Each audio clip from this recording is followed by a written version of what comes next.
Hi! Welcome back to Brailes Channel. Nagbabalik po tayong muli para sa panibagong payout schedule updates ng ating social pension. At hindi lamang po yan dahil may naglabas din ng schedule para sa pagbibigay ng cash allowance at maging ang validation sa mga potential beneficiaries. Kung saan-saan ang mga ito ay yan po ang ating ibabahagi ngayon, but before po tayo mag-start sa ating topic, kung bago ka pa lang sa aking channel, please do kindly subscribe, like, and share na din sa ating mga kaibigan, kaanak o kapwa po natin pensioners, at please do share na din sa ating mga social media accounts para mas marami pa ang makaalam. With no further ado, let's begin na po sa ating topic. Breaking news. Wow, ang dami na naman! Social pension latest payout updates for schedule period from March 15 hanggang March 25 of year 2025. At ang patuloy na pagbibigay ng cash allowance at validation schedule para sa potential beneficiaries. NCR at iba pang lugar, alamin.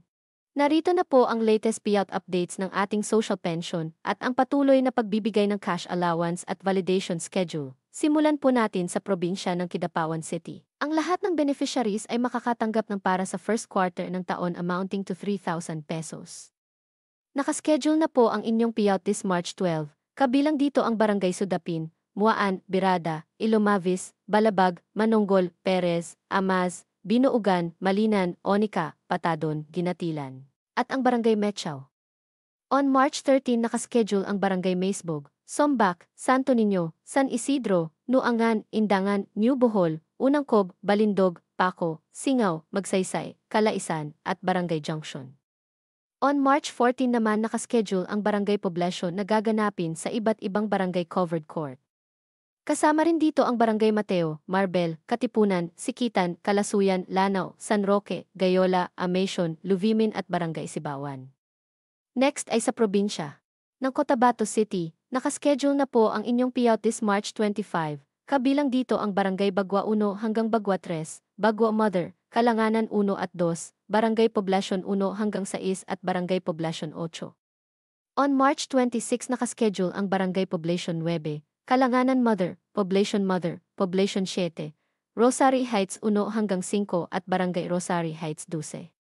On March 27, nakaschedule ang Barangay Rosary Heights 9, Rosary Heights 6, Rosary Heights Mother, Rosary Heights 7 hanggang sa Barangay 11, Rosary Heights 3, Tamontaka 1 hanggang sa Tamontaka 3. On March 27, nakaschedule din ang Barangay Tamontaka 4, Tamontaka Mother, Tamontaka 5. At sa March 28 naman, nakaschedule ang lahat ng unpaid beneficiaries ng lahat ng barangay.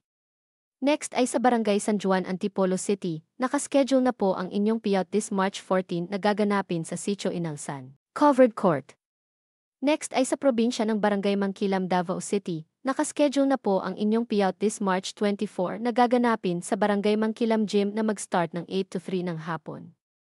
Next ay sa probinsya ng Barangay Buhangin, Butuan City, nakaschedule na po ang inyong payout this March 15 na gaganapin sa Barangay Mahogany Covered Court na mag-start ng alas 9 ng umaga. Ang sumunod ay sa probinsya ng Itogon, Benguet, nakaschedule na po ang inyong payout this March 17, kabilang dito ang Barangay Ampukaw, Gumatdang at Barangay Ukab. On March 18 nakaschedule ang Barangay Dalikno, Ampukaw, Tinongdan at Barangay Vera. On March 19 naman nakaschedule ang Barangay Loacan, Loacan Upper at Barangay Tuding.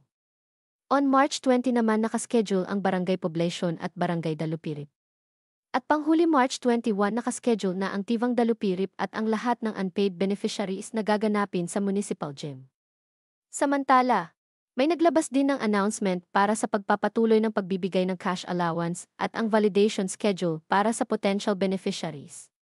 Ang probinsya ng Barangay Tagabaka, Butuan City ay nakaschedule na ang validation of potential beneficiaries ng kanilang lugar on March 13 na gaganapin sa Tagabaka Covered Court na mag-start ng alas 9 ng umaga.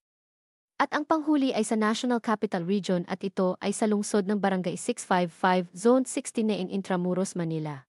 Nakaschedule na po ang pagbibigay ng cash allowance on March 13 na gaganapin sa inyong barangay hall. That's it. Sa ngayon ay ito pa lamang ang mga naglabas ng kanilang payout schedule para sa buwan ng March. Manatili po kayong nakatutok sa aking channel para sa mga latest payout updates at iba pang informative videos na para po sa inyo. Marami pong salamat and God bless everyone.